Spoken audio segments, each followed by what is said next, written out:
दोस्तों, तो जो यूनिट हम लेके चल रहे हैं वेस्टर्न पॉलिटिकल थॉट की, उसमें हमने प्लेटो और सोक्रेटिस के बारे में प्रीवियस वीडियो में डिस्कस कर लिया था। आज हम जो डिस्कस करने वाले हैं वो हम एरिस्टोटल के बारे में डिस्कस करने वाले हैं, जिसको अरस्तु भी बोला जाता है। और ये किसके शिष्य थे? प्लेटो के शिष्य थे, लेकिन शिष्य होने के साथ साथ ही प्लेटो को भी आपके क्रिटिसाइज करते हैं। और प्लेटो किसके शिष्य थे? वो सोक्रेटिस के शिष्य थे। और कुछ मायने में जहाँ तक हमने प्लेटो पढ़ा था, तो वहाँ पे हम थ्योरी ऑफ एजुकेशन देखते हैं, उनकी थ्योरी ऑफ जस्टिस देखते हैं, थ्योरी ऑफ कम्युनिज्म देखते हैं, वो कैसे फैमिली सिस्टम को लेके चलते हैं, कैसे कम्युनिज्म और प्रॉपर्टी के बारे में बात करते हैं। तो इन सभी को लेके कल हमने एरिस्टोटल जो प्लेटो की जो वीडियो थी उसमें देखा था कि कैसे एक शिष्य होते हुए वो अपने जो गुरु हैं प्लेटो, उनको क्रिटिसाइज करते हैं। तो आज एरिस्टोटल अरस्तु के बारे में आज हम डिस्कस करेंगे। तो इनका जो जन्म हुआ था वो 384 बीसी में हुआ था, ठीक है। और इनकी जो जन्म है वो एक जो छोटी सी जगह है स्टेगिरा, जो कहाँ पे है, जो ये मैंने आपको मैप दिखाया था उसमें ग्रीस का जो ये मैप है आपके भूमध्य सागर में, तो यहाँ एक नॉर्थ में जगह जो मैसेडोनिया है वहाँ पे ये एक छोटी सी जगह थी जहाँ पे उनका जन्म हुआ था। और उनके फादर का नाम था निकोमैकस। और उनके जो फादर थे वो मैसेडोन के जो किंग थे अमांत्यास, वहाँ पे फिजिशियन थे। तो यहाँ से हमें पता लगता है कि कहीं ना कहीं उनके जो फादर थे वो फिजिशियन थे, तो उनके जो उनके बच्चे थे एरिस्टोटल, जो उनका बेटा था एरिस्टोटल, उन पे भी कहीं ना कहीं अपने फादर के जो इम्पैक्ट है वो आने वाला है, कहीं ना कहीं वो इनसे इन्फ्लुएंस होते हैं। तो अर्ली स्टेजेस में हम देखते हैं कि जो एरिस्टोटल है, उनका जो इंटरेस्ट है बायोलॉजी और नेचुरल साइंसेज की तरफ भी होने लगता है, ठीक है। तो अभी कुछ फैक्ट्स हम आगे भी देखेंगे जिससे हमें पता लगेगा कि क्यों उनको फादर ऑफ पॉलिटिकल साइंस बोला जाता है और क्यों प्लेटो को फादर ऑफ पॉलिटिकल फिलोसफी बोला जाता था, वो प्रीवियस वीडियो में हमने देख लिया था, ठीक है। 17 साल की उम्र में वो एथेंस चले जाते हैं। जन्मे वो मैसेडोनिया साइड थे, लेकिन वो 17 साल की उम्र में वो एथेंस चले जाते हैं। क्यों? क्योंकि एथेंस में बहुत ही जो प्रसिद्ध जो स्कूल है, यूनिवर्सिटी आप जिसको बोल सकते हैं, वो प्लेटो की अकेडमी थी।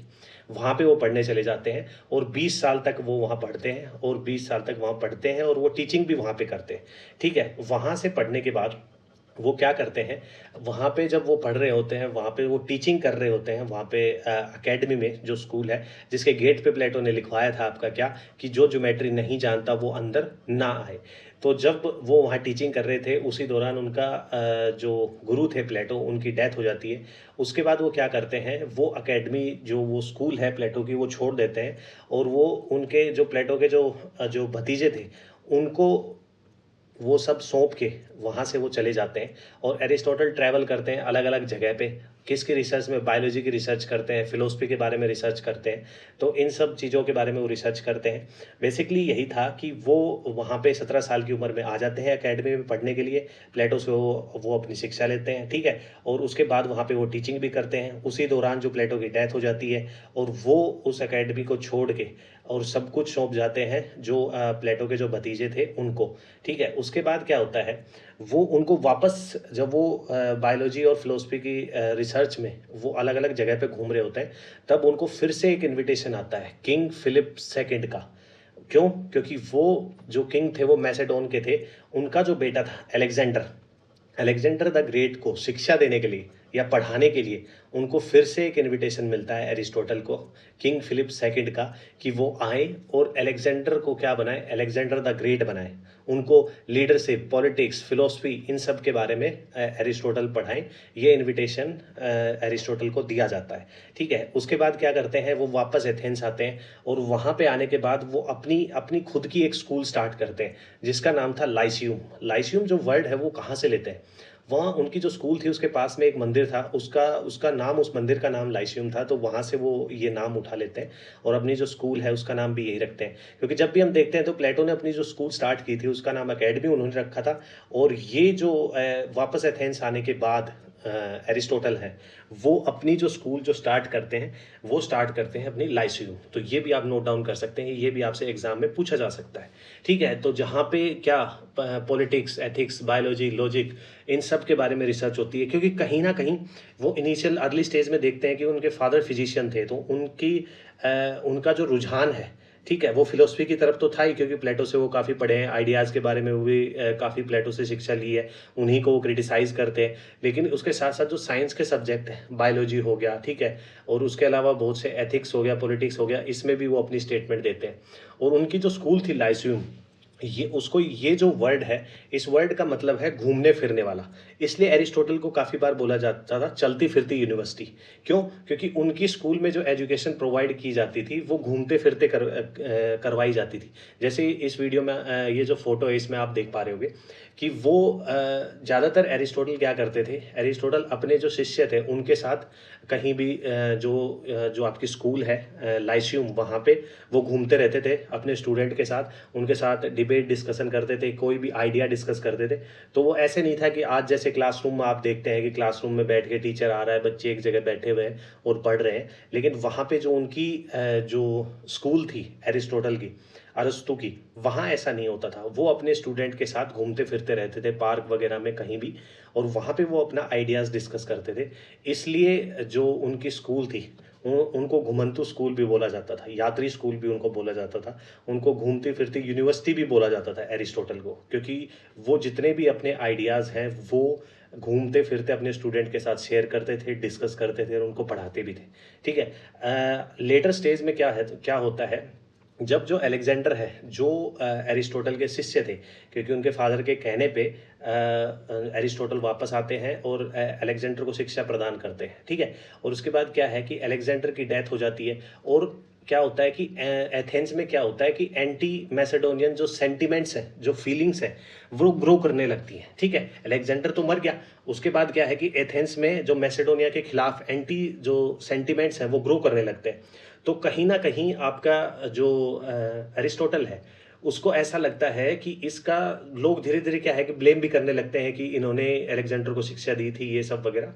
तो इन सब चीज़ों से बचने के लिए, क्योंकि ये अरिस्टोटल को पता था कि जिस हिसाब से सोक्रेटिस को मारा गया था, ठीक है, तो उसी हिसाब से उनको भी मारा जा सकता है यहीं पे, क्योंकि जो एथेंस में जो एंटी मैसेडोनियन जो सेंटिमेंट्स ग्रो हो रहे हैं, तो सोक्रेटिस की तरह उन्हें भी मारा जा सकता है। तो वो एथेंस वहाँ से छोड़ देते हैं और ग्रीस में ही एक छोटा सा आपका आइलैंड है, वहाँ पे वो जाके रहने लगते हैं, और 62 की उम्र में वो उनकी डेथ हो जाती है। ठीक है। तो यहाँ तक तो हम उनकी थोड़ी बायोग्राफी देखते हैं। इसके बाद हम एरिस्टोटल के देखेंगे इंपॉर्टेंट वर्क, जिस हिसाब से हमने प्लेटो के देखे थे उसी हिसाब से हम एरिस्टोटल के देखेंगे, फिर इन सीक्वेंस हम देखेंगे। ठीक है, उन्होंने कब क्या कैसे लिखा था। जैसे ही हम एरिस्टोटल का देखते हैं तो एरिस्टोटल में सबसे पहले आपका अपोलॉजी आता है, फिर क्रीटो आता है, फिर उसके बाद आपका रिपब्लिक आता है, फिर आपका द स्टेट्समैन आता है, लास्ट में आपका द लॉज आता है। तो इसी हिसाब से इनके वर्क्स हम देखेंगे। तो इनका मोस्ट जो इम्पोर्टेंट वर्क है वो है पॉलिटिक्स। और पॉलिटिक्स में वो किस किस के बारे में डिफाइन करते हैं, नेचर ऑफ सिटी स्टेट के बारे में डिफाइन करते हैं, सिटीजनशिप के बारे में डिफाइन करते हैं, और वेरियस फॉर्म्स ऑफ गवर्नमेंट के बारे में वो डिस्क्राइब करते हैं इस अपनी पॉलिटिक्स वर्क में। ठीक है। तो ये आपसे वैसे भी पूछा जा सकता है कि नेचर ऑफ सिटी स्टेट के बारे में क्या बताया गया है। सिटी स्टेट जो वर्ड है इसका सिंपल सा मतलब यही है कि एक सिटी जिसको स्टेट कंसिडर किया जाए तो उसको सिटी स्टेट बोल दिया जाता है। ठीक है। जब हम ट्रीटी ऑफ वेस्टफेलिया पढ़ेंगे 1648 की, उसके बाद जो नेशन स्टेट डेवलप होते हैं उसके बारे में हम आगे पढ़ेंगे। अभी के लिए सिटी स्टेट जो वर्ड है वो इतना ही मान लो कि एक छोटी सी सिटी है, उसको एज ए स्टेट कंसिडर किया जाए तो उसको सिटी स्टेट बोल दिया जाता है। ठीक है। और जो सिटीजनशिप है उसके बारे में थ्योरी ऑफ सिटीजनशिप देते हैं अरिस्टोटल। सिटीजनशिप के बारे में भी जो उनकी जो इम्पोर्टेंट जो बुक है पॉलिटिक्स, उसमें वो डिफाइन करते हैं। वो बताते हैं इसमें इनकी जो जो वर्क है पॉलिटिक्स, उसमें की थीम्स यही रहते हैं कि वो बताते हैं टाइप्स ऑफ गवर्नमेंट, बताते हैं कि कौन सी गवर्नमेंट सही है, कौन सी गवर्नमेंट बुरी है। तो इसमें सबसे पहले वो क्या बताते हैं कि यदि किसी स्टेट में गवर्नमेंट एक एक पर्सन की है तो उसमें मोनार्की सबसे अच्छी है। ठीक है। और सबसे बुरी क्या होगी, आपकी टिरनी होगी। ठीक है। उसके बाद वो बताते हैं कि किसी स्टेट में यदि गवर्नमेंट कुछ लोगों के द्वारा चलाई जा रही है तो एरिस्टोक्रेसी गुड है, ओलिगैर्की आपकी वहां पे बुरी होगी। ठीक है। और वहीं पे मेजोरिटी रूल के बारे में बात करते हैं कि यदि किसी स्टेट में मेजोरिटी जो गवर्नमेंट का रूल है तो वहां पे जो सबसे बेस्ट जो फॉर्म ऑफ गवर्नमेंट होगी वो पॉलिटी होगी, और जो बेकार होगी वो डेमोक्रेसी होगी। अब आप बोलोगे कि इस वर्ड में डिफरेंस क्या है, ऐसा कि पॉलिटी और डेमोक्रेसी में दोनों में डिफरेंस क्या है। एरिस्टोटल के हिसाब से ऐसा क्या डिफरेंस है कि वो पॉलिटी को तो अच्छा बताते हैं और डेमोक्रेसी को आपको क्या बताते हैं, बुरा बताते हैं। तो बेसिकली एक एग्जाम्पल से समझते हैं कि मान के चलो कहीं रिप्रेजेंटेटिव गवर्नमेंट है। क्यों? क्योंकि एरिस्टोटल ज़्यादातर प्रमोट क्या करते थे, रिप्रेजेंटेटिव गवर्नमेंट को प्रमोट करते थे। ठीक है। तो एक एग्जाम्पल लेके चलते हैं कि किसी एक सिटी में रिप्रेजेंटेटिव गवर्नमेंट है। ठीक है। वहां पे क्या है, एक काउंसिल बना दी जाती है। काउंसिल में क्या है, सबकी रिप्रेजेंटेशन है, ठीक है। काउंसिल में जो मेंबर हैं उसमें कोई रिप्रेजेंटेटिव वर्कर का होगा, कोई रिप्रेजेंटेटिव किसका होगा, लेबर क्लास का होगा, कोई किसी का रिप्रेजेंटेटिव होगा बिजनेस क्लास का होगा, ठीक है, कोई आपका किसी और वर्ग से आता होगा। तो अलग अलग जो काउंसिल है उसमें जो काउंसिल के जो मेंबर हैं वो अलग अलग जो कम्युनिटी है उसको रिप्रेजेंट करते हुए मतलब पाए जाएंगे।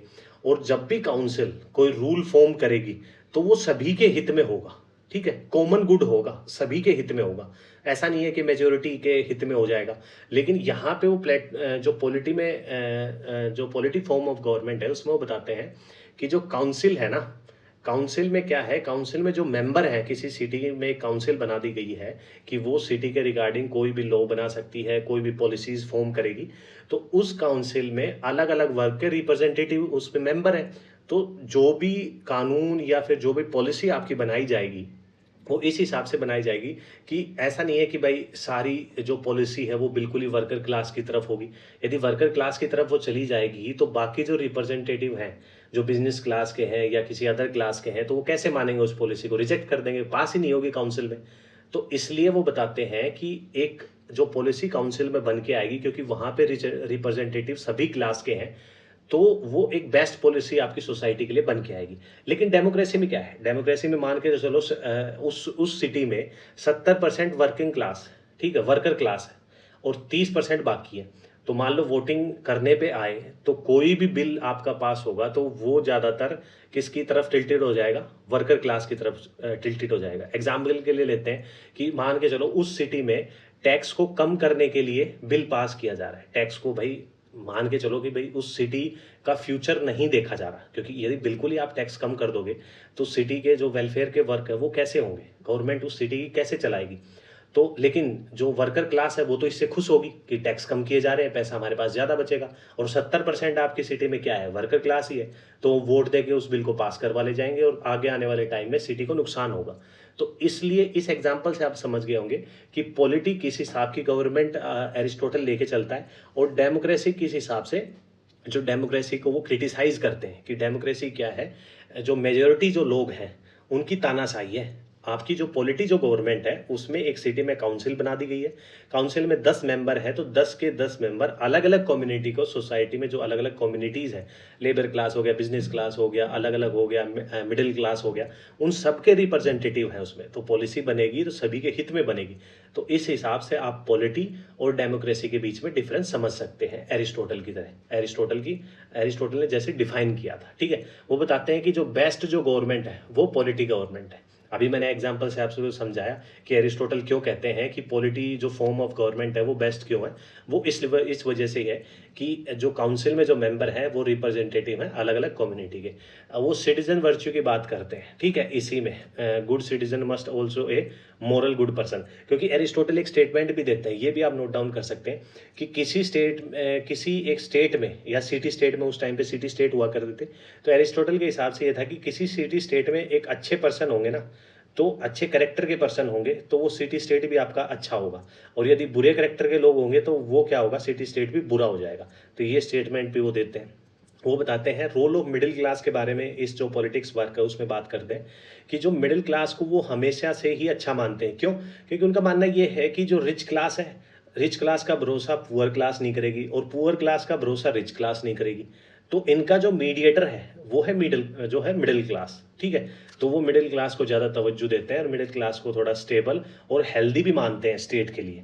क्यों? क्योंकि अभी मैंने बताया कि आपका जो पुअर क्लास है वो रिच क्लास का भरोसा नहीं करती और रिच क्लास है वो पुअर क्लास का भरोसा नहीं करती।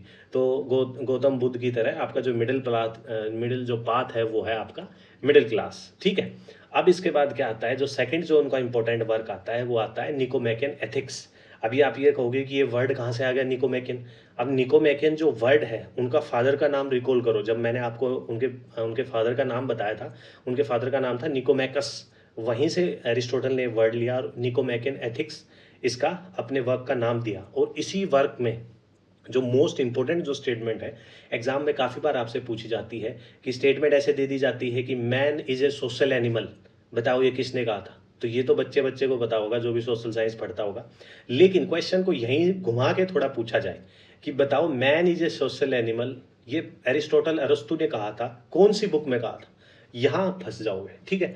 तो वो जो man is a social animal जो उन्होंने कहा था, वो आपका कहा था निकोमैकन एथिक्स में, ठीक है। और इस जो बुक का जो मेन जो क्रक्स था वो था प्लेटो, जो आपका एरिस्टोटल सॉरी क्या करना चाहते हैं, लिंक करना चाहते हैं एथिक्स को, किससे, पॉलिटिकल लाइफ से लिंक करना चाहते हैं। वो बताते हैं कि निकोमैकन एथिक्स में बताते हैं कि सिटीजन की जो सिटी स्टेट में जो लोग रहते हैं उनकी गुड लाइफ कैसे होगी, हैप्पीनेस कैसे आएगी, ठीक है। वो बताते हैं वर्च्यू एथिक्स के बारे में बात करते हैं यहाँ पे वर्च्यू एथिक्स के बारे में जब भी बात वो करते हैं तो वो बताते हैं कि emphasizing development of character, moral virtue जैसे करेज, टेम्परेंस, जस्टिस, इन सब को प्रमोट करने की बात करते हैं, ठीक है। यहीं पे उनको कांट क्रिटिसाइज करते हैं। जब एरिस्टोटल का हम क्रिटिसिज्म देखेंगे कि कौन कौन से थिंकर उनको क्रिटिसाइज करते हैं, इस वर्क के लिए कांट क्रिटिसाइज करते हैं। क्यों करते हैं? क्योंकि कांट को हम बोलते हैं आपका फादर ऑफ मॉडर्न एथिक्स। और वो वो एथिक्स को कैसे डिफाइन करते हैं, जैसे कि मान के चलो भगवान श्री कृष्ण कहते हैं कि कर्म कर, फल की इच्छा मत कर। तो ऐसे ही कांट बोलता है कि मान के चलो कि जो चीज़ सही है ना वो हर कंडीशन में सही होगी, ठीक है। फॉर एग्जाम्पल जैसे ईमानदारी, ऑनेस्टी सही है, ठीक है, एक अच्छा आपका एक एथिकल बहुत ही सही चीज़ है ऑनेस्टी, ईमानदारी। तो ईमानदारी जब आप ईमानदार होते हैं, किसी भी चीज़ के लिए सच बोलते हैं, तो आपके दिमाग में कभी भी उसके बारे में कॉन्सिक्वेंसेस नहीं सोचने हैं। आपको हर कंडीशन में ईमानदार रहना है, हर कंडीशन में आपको सच बोलना है। ये कांट बोलता है। कैसे? कि मान के चलो कि आपको ये पता हो कि ये सच बोलने से मेरी लाइफ खतरे में आ सकती है, ठीक है। तो ऐसा है कि मैं सच नहीं बोलूँ, मैं झूठ बोल देता हूँ। लेकिन ऐसा नहीं है, कांट बोलते हैं कि जो सच्चाई है वो सही है, ठीक है। तो आपको हर एक कंडीशन में आपको सच्चाई बोलनी है, हर एक कंडीशन में आपको ईमानदार रहना है। वहीं पे बेंथम क्या बोलते हैं? बेंथम बोलते हैं कि भाई देखो मैं तो कॉन्सिक्वेंसेज देखूंगा। भाई बेंथम को क्या बोलते हैं, आगे हम पढ़ेंगे। बेंथम को बोलते हैं फादर ऑफ यूटिलिटेरियनिज्म, ठीक है। तो बेंथम कांट के बिल्कुल अपोजिट बोलते हैं। वो बोलते हैं कि मैं पहले कॉन्सिक्वेंसेज देखूंगा, मैं पहले देखूंगा कि जो काम मैं कर रहा हूं उसका फल मुझे अच्छा मिलेगा या बुरा मिलेगा। तो यदि मुझे फल अच्छा मिलेगा तो मैं सच बोलूंगा, और यदि मुझे फल बुरा मिलेगा तो मैं सच नहीं बोलूंगा, मैं झूठ बोल दूंगा। तो बेंथम कांट के बिल्कुल ही अपोजिट बोलते हैं। तो ऐसे ही जो एथिक्स है, इसके जो वर्च्यू एथिक्स है एरिस्टोटल का, उसको क्रिटिसाइज कांट करते हैं, ठीक है। और कनेक्शन करते हैं पॉलिटिक्स का। बेसिकली अभी हमने जो देखा कि जो सोसाइटी में वो क्या करते हैं, जो एथिकल वैल्यूज है उनको पॉलिटिकल लाइफ से वो मर्ज करने की कोशिश करते हैं, ठीक है। इसके बाद उनका जो इंपॉर्टेंट वर्क आता है वो आता है कॉन्स्टिट्यूशन ऑफ एथेनियंस, ठीक है। बेसिकली इसमें वो वही बताने की बात कर रहे हैं कि जो एथेंस में जो पॉलिटिकल सिस्टम है वो कैसा होगा, एथेंस की जो डेमोक्रेसी है उसकी स्ट्रेंथ क्या है, उसकी वीकनेस क्या है, इसके बारे में वो डिस्कस करते हैं। वर्ड ही डिफाइन कर रहा है ये तो, ठीक है। इनका जो एक और जो वर्क इंपॉर्टेंट वर्क है वो आ गया आपका, क्योंकि काफ़ी बार आपसे ये क्वेश्चन भी आपसे पूछा जाता है कि ये जो वर्ड है यूडोमियान, ठीक है। तो इस वर्ड का मतलब क्या है और इसका यूज़ कौन से आपका जो पॉलिटिकल थिंकर है उसने यूज़ किया था, तो एरिस्टोटल आएगा। और इस वर्ड का मतलब आता है आपका हैप्पीनेस, ठीक है। और ये सिमिलर है, ये जो वर्क था एथिक्स, ये निकोमैकन एथिक्स के ही सिमिलर वर्क था। बेसिकली इसमें भी जो सिटीजन है उसकी गुड लाइफ के बारे में बात की गई थी, और जिसका जो की थीम था वो हैप्पीनेस था। रिलेशनशिप इस्टेब्लिश करना, किसके बीच में, वर्च्यू और हैप्पीनेस के बीच में रिलेशन इस्टेब्लिश करना। और इसका पर्पस क्या था कि स्टेट में गुड लाइफ को क्या करना, आपका प्रमोट करना। यही इसका मेन मोटिव था, ठीक है। और उनका जो लास्ट वर्क था जो कि मेटाफिजिक्स था, तो मेटाफिजिक्स में बेसिकली यही है कि वो अंडरस्टैंड करना चाहते हैं नेचर ऑफ रियलिटी को and its relation to human society. Basically वहीं हम देखते हैं कि कहीं ना कहीं उनके फादर की वजह से, उनके फादर फिजिशियन थे, तो उनकी वजह से वो कहीं ना कहीं साइंस की तरफ भी टिल्टेड थे। इसलिए हम उनको एकदम प्योर, जैसे फादर ऑफ पॉलिटिकल फिलोसफी प्लेटो को इसलिए बोलते हैं क्योंकि वो आइडियलिस्ट थे, आइडिया पे फोकस करते थे, ठीक है। वो डिडक्टिव अप्रोच लेके चलते थे, ठीक है। और वहीं पे आपका एरिस्टोटल क्या अप्रोच लेके चलता है, इंडक्टिव अप्रोच। इसका एक एग्जाम्पल से समझने की कोशिश करें तो इसमें जो डिडक्टिव अप्रोच है इसमें क्या है, जनरल स्टेटमेंट से हम पर्टिकुलर की तरफ जाते हैं, ठीक है। और यहाँ पे इंडक्टिव अप्रोच में क्या होता है, पर्टिकुलर जो स्टेटमेंट से हम जनरल स्टेटमेंट की तरफ जाते हैं, ठीक है। एक एग्जांपल से लेके समझ दें तो डिडक्टिव अप्रोच में क्या होता है, बेसिकली यही होता है कि पहले इंडिया में हम हैं, हमारे रिलेशन चाइना के साथ खराब है, ठीक है। हम पहले मान लें सभी चाइनीज़ बेकार है, तो ये आपका हो गया, क्या हो गया, डिडक्टिव अप्रोच। और इसके उल्टा बिल्कुल क्या होगा आपका, इंडक्टिव अप्रोच। तो ये आप समझ सकते हैं डिडक्टिव और इंडक्टिव अप्रोच में डिफरेंस। तो बेसिकली मेटाफिजिक्स में वही रियलिटी का नेचर ऑफ रियलिटी और इसका रिलेशन ह्यूमन सोसाइटी के साथ कैसा है, वो इसी को एक्सप्लोर करते हैं, ठीक है। और इसी में वो देखना चाहते हैं कि ideas about natural order extend the view of, basically वही है कि वो कहीं ना कहीं बेसिकली पूरा के पूरा वो आइडिया पे फोकस नहीं करना चाहते, वो रियलिटी को भी आइडियाज़ में मर्ज करना चाहते हैं। वो जो नेचर का जो जो रियलिस्टिक जो जो उनकी थिंकिंग है, उनको भी सोसाइटी में आपका वो मर्ज करना चाहते हैं कि उसका क्या रिलेशन है सोसाइटी के साथ, ठीक है।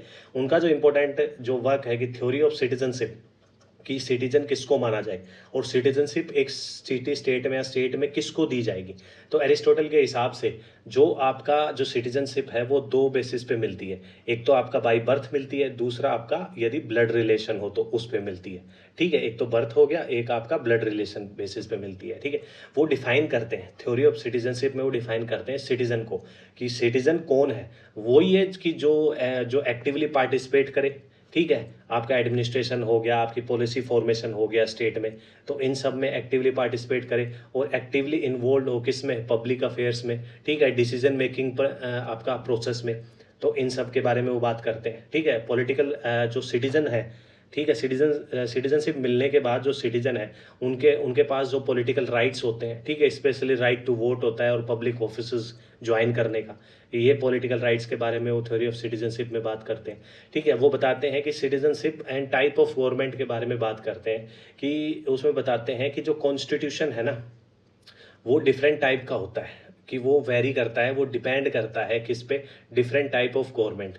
अभी हमने देखा था कि अभी जो मैंने पहले जो आपके 6 टाइप की जो फॉर्म ऑफ गवर्नमेंट आपको बताई थी, उसमें बेसिकली यही था कि जो डेमोक्रेसी और पॉलिटी को वो कैसे अलग अलग आपका रिप्रेजेंट करते हैं। वो बताते हैं कि डेमोक्रेसी मान लो वो रिप्रेजेंटेटिव जो गवर्नमेंट है उसको तो प्रमोट करते ही है वो, लेकिन वो पॉलिटी और डेमोक्रेसी में डिफ्रेंशिएट भी करते हैं, ठीक है। और वो बताते हैं कि बेस्ट फॉर्म ऑफ सिटीजनशिप क्या है, उसमें क्या है कि मिक्स्ड गवर्नमेंट आपकी होनी चाहिए। मिक्स्ड गवर्नमेंट का बहुत मतलब वही है कि रिप्रेजेंटेटिव गवर्नमेंट, एक काउंसिल के एग्जांपल से आप समझ सकते हैं कि एक सिटी में एक काउंसिल बनाई गई है, सिटी में लॉज बनाने के लिए, पॉलिसीज इंप्लीमेंट करने के लिए, तो उसके एग्जाम्पल से आप समझ सकते हैं जो एग्जाम्पल मैंने आपको पहले दिया था, ठीक है। तो मिक्स्ड है और जो मिडिल क्लास का जो रोल है वो ज़्यादा रहेगा, ठीक है। वो बताते हैं कि सिटीजनशिप है ना वो किस किस को नहीं दी जाएगी स्टेट में। तो बेसिकली एक तो क्या है कि उन्होंने बता दिया क्या, बाय बर्थ और ब्लड रिलेशन से। तो बाय बर्थ का हिसाब का तो मतलब यही हो गया कि नॉन ग्रीक जो पीपल है उनको नहीं मिलेगी, जो ग्रीक नहीं है, ठीक है। चार चार और भी वो सिटीजन बताते हैं, यदि वो ग्रीक हैं उसके बावजूद भी उनको नहीं दी जाती। पहला आपका आते हैं चिल्ड्रन, ठीक है, बच्चे। उसमें अरिस्टोटल कहते हैं कि इनको नहीं दी जाए क्योंकि ये क्या है, ये बच्चे अभी मैच्योर नहीं है।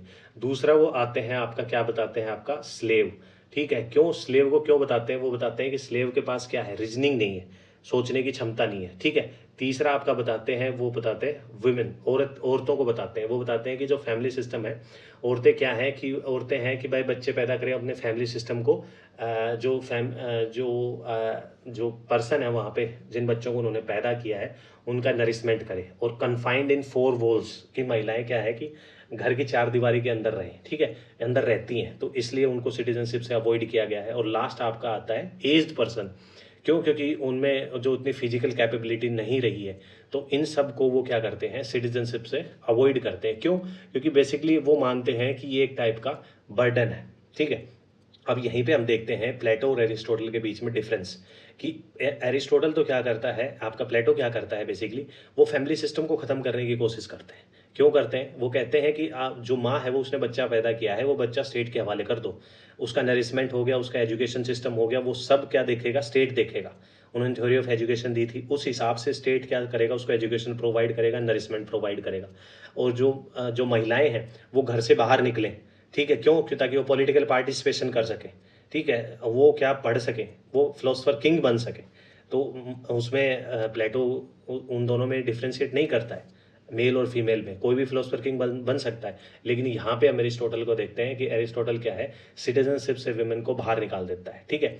इसके बाद थ्योरी ऑफ स्लेवरी उनकी आती है, ठीक है, वो गुलामी पे भी बोलते हैं। दो वो बताते हैं कि 2 टाइप की गुलामी होती है, एक तो होगी आपकी नेचुरल और एक होगी अकॉर्डिंग टू लॉज। इसका क्या मतलब है, नेचुरल का तो चलो ठीक है, लॉज का क्या मतलब, इसके हिसाब से ये कि वॉर वगैरह हुआ और जो जो सिटी स्टेट है या कोई स्टेट है वो जीत गया तो उन्होंने उनको बंदी बना लिया और उनको स्लेव बना लिया। लेकिन जो नेचुरल जो स्लेवरी है उसको एरिस्टोटल क्या बताते हैं कि जो नेचुरल जो स्लेवरी है वो क्या है, सही है, उसको सही डिफाइन करते हैं। यहाँ पे एरिस्टोटल वो बताते हैं कि जो नेचुरल स्लेवरी है वो सही है, क्योंकि वो आदमियों को सोसाइटी को कैटेगराइज करते हैं दो दो में। एक तो बताते हैं आपका मास्टर और दूसरा स्लेव। ठीक है, दो में डिफाइन करते हैं कि मास्टर के पास आपका क्या है, रीजन है, रीजनिंग है। ठीक है, और यहीं पे स्लेव के पास क्या है, करेज है, उसके पास रीजनिंग नहीं है, इसलिए वो मास्टर के अंडर काम करता है। यहीं पे हम एरिस्टोटल को पढ़ते हैं तो एरिस्टोटल आपका क्या बताता है, सोसाइटी में 3 टाइप की वो सोल बताता है। सबसे पहले आपका क्या आएगा, रीजन आएगा, जिसके पास रीजनिंग है, फिलोसफर किंग। दूसरा आएगा आपका करेज, जिसमें क्या आएगा, वॉरियर वगैरह, सेना वगैरह ये सब आ जाती है। तीसरा आपका क्या आएगा, आपका एपेटाइट आएगा, कि जिसमें प्रोड्यूसर क्लास आती है, फार्मर वगैरह, मर्चेंट वगैरह ये सब आ गए। तो एजुकेशन, थ्योरी ऑफ एजुकेशन जो प्लेटो की हमने पढ़ी थी, जिसमें 18 साल पे पहला आपका टेस्ट होता है। ठीक है, और उसमें जो फेल कर गया वो क्या करेगा, वो थर्ड क्लास आपकी ज्वाइन कर लेगा, प्रोड्यूसर क्लास। ठीक है, जिसको कॉपर मेटल से भी उन्होंने कंपेयर किया था। और इसमें बताते हैं कि जो स्लेवरी है ना उसका म्यूचुअल बेनिफिट है। क्यों म्यूचुअल बेनिफिट, कैसे है, दोनों के लिए बेनिफिट है, मास्टर के लिए भी बेनिफिट है और स्लेव के लिए भी बेनिफिट है। ऐसा क्यों है, क्योंकि वो बताते हैं कि भाई जो स्लेव है उसके पास रीजनिंग तो है नहीं, तो वो मास्टर के अंदर काम करेगा। ठीक है, तो वो मास्टर उसको कमांड करेगा और स्लेव उसके लिए काम करेगा। बेसिकली यही चीज़ है जो सोसाइटी के लिए भी अच्छी है, क्योंकि मास्टर को क्या है कि अलग अलग काम करने होते हैं। ठीक है, इंपॉर्टेंट काम करने होते हैं, तो उसके जो छोटे जो काम है नीचे के, वो क्या है, वो स्लेव कर देगा, वो स्लेव को कमांड कर देगा, स्लेव आपका उनका काम कर लेगा। और जो सिटी स्टेट के लिए, स्टेट के लिए जो इंपॉर्टेंट वर्क है, क्योंकि मास्टर के पास क्या है, रीजनिंग है। ठीक है, तो वो इसलिए बताते हैं कि ये जो नेचुरल जो स्लेवरी है वो सोसाइटी के लिए भी अच्छी है, और जो इंडिविजुअल जो पर्सन है उनके लिए भी अच्छी है। मास्टर के लिए भी अच्छी है वो, क्योंकि मास्टर को काम करने के लिए स्लेव मिल गया, और स्लेव के लिए इसलिए अच्छी है कि स्लेव के पास रीजनिंग नहीं है, तो वो मास्टर की जो रीजनिंग है उसके हिसाब से वो काम करेगा। उसके पास सिर्फ करेज है, और करेज का यूज़ कैसे करेगा, वो रीजनिंग से करेगा जब मास्टर उसको कमांड करेगा। उसके बाद बताते हैं रैशनल और इरेशनल सोल के बारे में बताते हैं। बल्कि रैशनल सोल वही है जिसके पास रीजनिंग है, जो कि मास्टर है, और इरेशनल सोल जो वो बताते हैं वो वही है जिसके पास रीजनिंग नहीं है, वो स्लेव के बारे में बात कर रहे हैं यहाँ पे। ठीक है, और वो जस्टिफिकेशन देते हैं स्लेवरी का, क्योंकि ये क्या है कि नेचुरली ये चीज़ ठीक है। वो बताते हैं कि वो बताते हैं under the rule of those who naturally superior. वो बताते हैं कि जो नेचुरली सुपीरियर कौन है, वो मास्टर है। ठीक है, unable to fulfil their purpose, basically वो वही है कि जो मास्टर है वो उसको कमांड करेगा, और जो स्लेव है वो उसकी कमांड को मानेंगे, और सोसाइटी में जो इकोनॉमिक एक्टिविटीज़ है ये सब अपना चलता रहेगा, तो वो सोसाइटी के लिए भी सही है। ठीक है, एरिस्टोटल के कुछ व्यूज़ है स्टेट के लिए तो ये भी हम देख लेते हैं। वो बताते हैं कि स्टेट क्या है, स्टेट एक नेचुरल इंस्टीट्यूशन है, और यही प्लेटो भी बताते हैं। यहाँ पे हम प्लेटो और एरिस्टोटल की सिमिलैरिटी देखते हैं स्टेट के रिगार्डिंग, स्टेट का। लेकिन यहीं पे जब हम होब्स पढ़ेंगे तो होब्स कहेगा कि स्टेट क्या है, स्टेट क्या है आपका, नेचुरल इंस्टीट्यूशन नहीं है, आर्टिफिशियल है, लोगों ने बनाया है ये। ठीक है, तो वहाँ पे इसीलिए होब्स इनको क्रिटिसाइज भी करेंगे। लेकिन यहाँ पे एरिस्टोटल आपका बता देते हैं कि स्टेट क्या है, आपका आपका नेचुरल इंस्टीट्यूशन है। वो बताते हैं कि स्टेट इसलिए है ताकि वो प्रमोट कर सके गुड लाइफ, जो लोगों की जो स्टेट, जो सिटी स्टेट में रह रहे हैं उनकी लाइफ को प्रमोट कर सके। बेसिकली एक हिसाब का वेलफेयर स्टेट के बारे में बात कर रहे हैं, प्रमोट करे गुड लाइफ और हैप्पीनेस। आपका यूडेमोनिया, ये जो वर्ड है ये आपसे काफ़ी बार एग्जाम में पूछा भी गया है, तो ये ध्यान रखना। कॉमन गुड के बारे में बात करते हैं।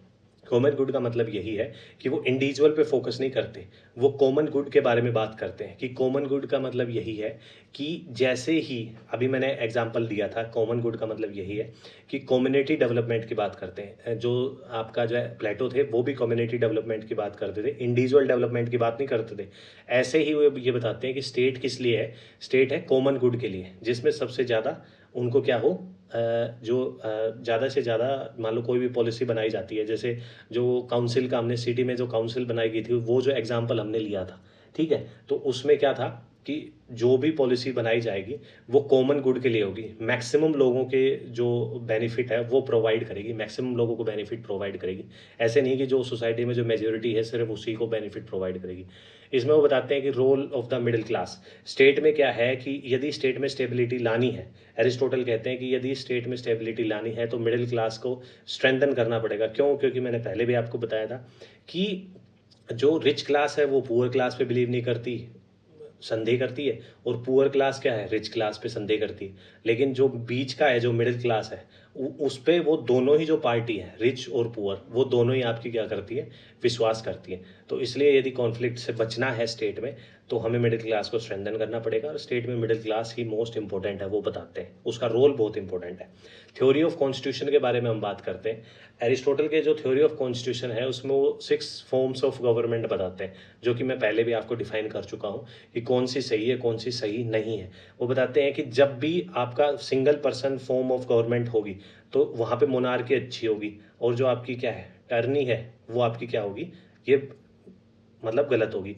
रूल ऑफ फ्यू, कुछ लोगों का होगा, तो उसमें एरिस्टोक्रेसी आपकी ठीक होगी, ओलिगार्की आपकी थोड़ी वहाँ पे गलत होगी। और मेजोरिटी रूल है, रिप्रेजेंटेटिव रूल है, तो पॉलिटी क्या है, मिक्स्ड गवर्नमेंट जो है वो बेस्ट होगी, और डेमोक्रेसी आपकी गलत होगी। और पॉलिटी और डेमोक्रेसी के बीच में डिफरेंस है, वो मैंने आपको एक्सप्लेन कर दिया था कि सिटी में जो काउंसिल जो बनाई जाएगी, उसके बिहाफ पे मैंने जो एग्जांपल दिया था, उससे आपको क्लियर हो गया होगा कि एरिस्टोटल के हिसाब से पॉलिटी और डेमोक्रेसी जो मिक्स्ड जो गवर्नमेंट है, उन दोनों में क्या डिफरेंस है। ठीक है, वो बताते हैं कि पॉलिटी क्या है, बेस्ट प्रैक्टिसेबल क्या है, कॉन्स्टिट्यूशन है। पॉलिटी क्या है, मिक्स्ड कॉन्स्टिट्यूशन है आपका, मिक्सर किसका है, डेमोक्रेसी और आपका ओलिगैर्की का मिक्स्ड है, जिसमें क्या है कि बैलेंस रहता है, इंटरेस्ट किसका, रिच का भी और पुअर का, और अवॉइड करता है एक्सट्रीमिज्म ऑफ ओलिगैर्की एंड डेमोक्रेसी, कि ना ही वो ओलिगैर्की की तरफ जाता है, ना ही वो ज़्यादा डेमोक्रेसी की तरफ जाता है, मिक्स की तरफ जाता है। तो मिक्स तभी जाएगा, जो एग्जाम्पल मैंने काउंसिल का दिया था। तो पॉलिटी जो मिक्स्ड कॉन्स्टिट्यूशन है, वो इसीलिए बेस्ट है, तो वो बताते हैं। और मिडिल क्लास को फाउंडेशन मानते हैं, क्यों, क्योंकि ये है जो असेंशियल जो स्टेबिलिटी क्रिएट करता है, और जो मॉडरेशन इन द स्टेट। ठीक है, क्योंकि वही है कि जो रिच क्लास है वो पुअर क्लास पे विश्वास नहीं करता, पुअर क्लास है वो रिच क्लास पे विश्वास नहीं करता। ठीक है, इसी में बताते हैं कि role of the middle class वो बहुत इंपॉर्टेंट है, किसके लिए, स्टेबिलिटी ऑफ द कॉन्स्टिट्यूशन के लिए, और मीडिएट करना रिच और पुअर के बीच में, ताकि कॉन्फ्लिक्ट ना हो। ये मैं पहले भी आपको बता चुका हूँ कि जो मिडिल क्लास है वो ही जो कॉन्फ्लिक्ट है रिजोल्व करवा सकती है, कॉन्फ्लिक्ट नहीं होने देगी रिच और पुअर के बीच में, क्योंकि मिडिल क्लास पे दोनों ही जो ये पार्टी है, रिच और पुअर, जो दोनों ही आपकी क्या करती हैं, विश्वास करती हैं। बैलेंस पार्टिसिपेशन की यहाँ पे वो बात करते हैं कि किस हिसाब से जो बैलेंस पार्टिसिपेशन है, जो कि हमने एग्जाम्पल से जो पॉलिटी और डेमोक्रेसी के बीच में जो मैंने आपको डिफरेंस समझाया था एरिस्टोटल के हिसाब से एक एग्जांपल से, कि सिटी में जो काउंसिल जो फॉर्म की जाती है, तो वो बैलेंस्ड पार्टिसिपेशन, आपका जो काउंसिल है, काउंसिल में रिप्रेजेंटेटिव मेंबर हैं जो, वो एक बैलेंस्ड पार्टिसिपेशन की बात करता है। ठीक है, अब देखते हैं theory of equality. Theory of equality basically इनका वही है, थ्योरी ऑफ जस्टिस ही है। और इक्वालिटी में वो बताते हैं कि वो प्रमोट करते हैं प्रोपोर्शनल इक्वालिटी, न्यूमेरिकल इक्वालिटी को प्रमोट नहीं करते एरिस्टोटल। और जो प्रोपोर्शनल इक्वालिटी है, उसका मतलब यही है कि किसी भी इंडिविजुअल को कोई भी चीज़ आपको बांटनी है या देनी है, कंट्रीब्यूशन उसका होना, वो मेरिट बेस्ड होना चाहिए, कंट्रीब्यूशन देखा जाना चाहिए, और उसकी नीड देखी जानी चाहिए। ठीक है, यहीं पे एरिस्टोटल क्या कहते हैं कि वो कहते हैं कि मेरिट बेस्ड डिस्ट्रीब्यूशन आपका होना चाहिए। एक एग्जांपल से लेके चलते हैं कि एरिस्टोटल कहते हैं कि यदि 2 पर्सन मेरिट के हिसाब से दोनों सेम है, और ठीक है, और दोनों को अनइक्वली ट्रीट किया जाता है, कि एक पर्सन को मान लो 10 चॉकलेट दे दी और दूसरे को आपको 20 चॉकलेट दे दी, तो ये आपका गलत है, ये प्रोपोर्शनल आपका उसमें नहीं आएगा। ठीक है, न्यूमेरिकल इक्वालिटी में क्या है कि सभी को इक्वली डिस्ट्रीब्यूट कर दी जाती है। मान लो चॉकलेट 100 पर्सन है सिटी स्टेट में, 100 के 100 को एक एक चॉकलेट दे दी जाती है, बशर्ते उनका जो मेरिट सिस्टम है वो अलग हो, जो कंट्रीब्यूशन है, नीड है, वो डिफरेंट हो, वो नहीं देखी जाती। न्यूमेरिकल इक्वालिटी में ये इक्वली डिस्ट्रीब्यूट कर दिया जाता है। लेकिन प्रोपोर्शनल जो इक्वालिटी है, उसमें आपका एरिस्टोटल कहता है कि यदि 2 पर्सन मेरिट के हिसाब से, एबिलिटी के हिसाब से इक्वल है, क्योंकि प्लेटो में भी हम यही देखते हैं कि वो बताता है कि यदि 2 पर्सन मेरिट और जो आपकी जो एबिलिटी है उसके हिसाब से इक्वल है, तो उनको इक्वल ही चॉकलेट देनी है, 10-10। ऐसा नहीं है एक को 20 दे दी, एक को 10 दिए, तो ये क्या हो जाएगा, ये जस्टिस नहीं होगा, ये इक्वालिटी नहीं होगी। तो इसलिए theory of equality, theory of justice ये की एरिस्टोटल का। और वो बताते हैं यहीं पे एक स्टेटमेंट और देते हैं, वो स्टेटमेंट देते हैं कि यदि 2 पर्सन है, ठीक है, एक जिसमें से मास्टर है जिसके पास रीजनिंग है, एक है जिसके पास आपका करेज है, ठीक है, जो कि क्या है, स्लेव है, और उन दोनों को यदि स्टेट इक्वली क्या करता है, इक्वली मतलब ट्रीट करता है, तो ये भी जस्टिस नहीं है एरिस्टोटल के हिसाब से। एरिस्टोटल के हिसाब से वही है कि स्टेट यदि 2 मेरिट बेस्ड जिनकी एबिलिटी सेम है, उनको यदि अनइक्वली ट्रीट करता है, वो भी जस्टिस नहीं है। और दो जो स्लेव और एक के पास रीजनिंग है, एक के पास करेज है, क्योंकि एक मास्टर है एक स्लेव है, उन दोनों को इक्वली ट्रीट करता है, तो ये भी जस्टिस नहीं है। तो इसलिए वो बोलते हैं कि जो मेरिट बेस्ड जो डिस्ट्रीब्यूशन सिस्टम है उसको वो प्रमोट करते हैं, प्रोपोर्शनल जो इक्वालिटी है उसको वो प्रमोट करते हैं। ठीक है, इक्वालिटी और जस्टिस के बारे में बात करते हैं, डिस्ट्रीब्यूटिव जस्टिस के बारे में वो बात करते हैं। अभी मैंने आपको क्या बताया था, एग्जाम्पल से आपको समझाया था। और ऐसे ही आपका करेक्टिव जस्टिस। तो बेसिकली इन दो एग्जाम्पल से आप समझ लो कि एरिस्टोटल यही बोलता है कि दो पर्सन है जो मेरिट और एबिलिटी के हिसाब से इक्वल है, और स्टेट क्या करता है, उनको अनइक्वली ट्रीट करता है, तो ये जस्टिस नहीं हुआ। ठीक है, दूसरी बात, यदि दो पर्सन है वो जिसमें से एक के पास करेज है, एक के पास क्या है, रीजनिंग है, मतलब एक मास्टर है एक स्लेव है, और दोनों को स्टेट क्या करता है, इक्वली उनको क्या करता है, इक्वली ट्रीट करता है, तो ये भी जस्टिस नहीं है। ठीक है, उनका मानना था कि यदि चॉकलेट आपको देनी होगी तो जिनकी मेरिट और एबिलिटी सेम है उनको 10-10 इक्वल चॉकलेट दो, और यहीं पे दो पर्सन है जिसके पास एक स्लेव है एक मास्टर है, तो जिसके पास जितनी रीजनिंग होगी उसको उतनी ही चॉकलेट दी जाएगी, और जिसके पास जितना जो स्लेव होगा, करेज होगा, उसको उतनी ही कम चॉकलेट दी जाएंगी। तो ऐसे आप एरिस्टोटल का थ्योरी ऑफ इक्वालिटी या जस्टिस वो आप समझ सकते हैं। ठीक है, कुछ फेमस जो स्टेटमेंट है एरिस्टोटल की वो आपको याद रखनी है, कि जिसमें पहली जो स्टेटमेंट है, मैन क्या है, एक पॉलिटिकल एनिमल है। ठीक है, वो बताते हैं कि मैन पॉलिटिकल एनिमल है, और ये कौन सी बुक में बताते हैं, निकोमेकियन एथिक्स में बताते हैं। ठीक है, दूसरी स्टेटमेंट है कि वो बताते हैं कि a good man must be and in science of politics. ठीक है, ये इनकी एक इंपॉर्टेंट स्टेटमेंट है। वो बताते हैं कि रूल ऑफ लॉ है ना, वो better than rule of individual है, कि रूल ऑफ लॉ क्या है, जो बेटर देन है रूल ऑफ इंडिविजुअल के। तो जो फिफ्थ जो स्टेटमेंट है कि वो बताते हैं कि स्टेट एग्जिस्ट ही क्यों करता है, कि ताकि वो गुड लाइफ प्रमोट कर सके, लोगों की जो उनके सिटीजन हैं उनकी गुड लाइफ को प्रमोट कर सके, इसलिए एग्जिस्ट करता है। वो बताते हैं कि best political communities formed by citizen of middle class, कि जो कम्युनिटी किसी स्टेट में स्टैब्लिश की जाती है बेस्ट वो मिडिल क्लास के द्वारा की जाती है। क्यों? क्योंकि उनको पता है कि मिडिल क्लास ही मीडिएटर है पुअर और रिच के बीच में, क्योंकि वो एक दूसरे पे संदेह करते हैं। ठीक है, इसके बाद वो बताते हैं कि he who is unable to live in society no need to because sufficient in must be either beast और गॉड। वो बताते हैं कि यदि कोई सोसाइटी में नहीं रहना चाहता और उसकी नीड नहीं है, ठीक है, कुछ भी नीड नहीं है, तो बेसिकली या तो वो क्या है, बीस्ट है, या फिर वो भगवान है। इसके बाद वो बताते हैं कि जो डेमोक्रेसी है ना, उसमें जो जो पुअर है will have more power than rich.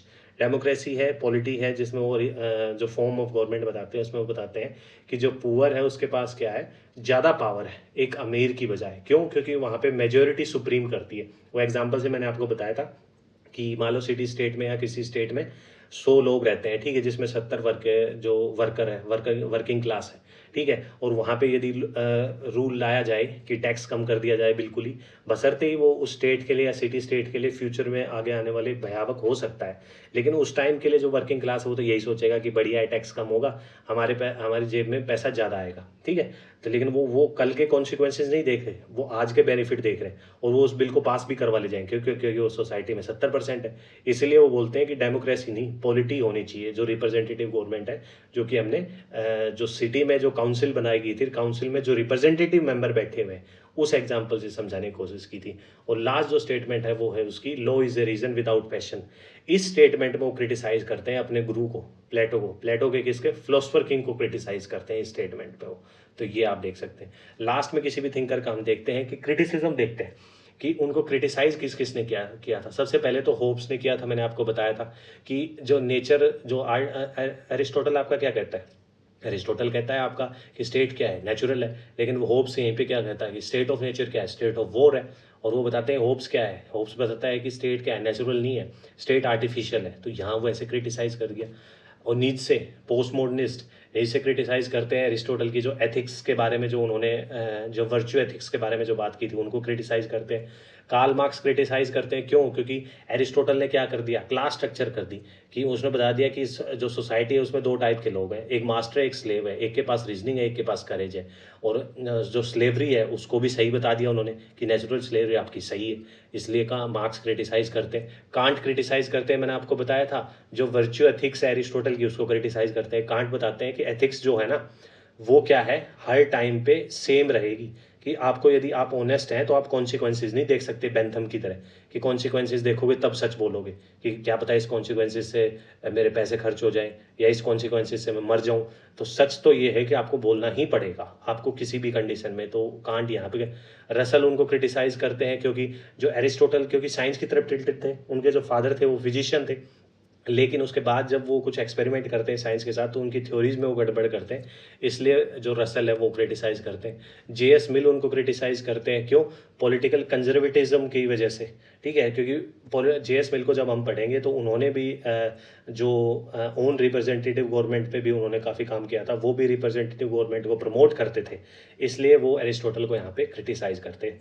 तो यहाँ तक मैं आशा करता हूँ कि जहाँ तक मैंने आपको एरिस्टोटल एक्सप्लेन किया है, आपको एरिस्टोटल अच्छे से समझ में आ गया होगा। इसके अलावा यदि आपके कोई डाउट है तो वो आप कमेंट बॉक्स में पूछ सकते हैं, ठीक है। इसके अलावा मैं क्या करता हूँ कि हर टॉपिक, जैसे हमने पहले प्लेटो कवर किया था, तो प्लेटो के 100 एमसीक्यूज, कोई भी हम टॉपिक करते हैं उसके 100 से 150 एमसीक्यूज हमें लगा लेने चाहिए तुरंत।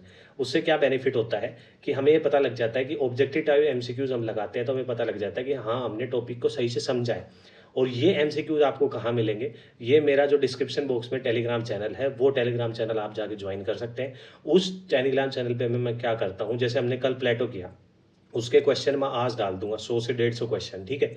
उसके 1 या 2 घंटे बाद उसके आंसर पोस्ट कर दूंगा एमसीक्यूज बेस्ड क्विज फॉर्म में, तो वो आप अटैम्प्ट भी कर सकते हैं, उसके बाद उसके आंसर भी चेकआउट कर सकते हैं। उससे पता लग जाएगा कि आपका टॉपिक कितना हो गया।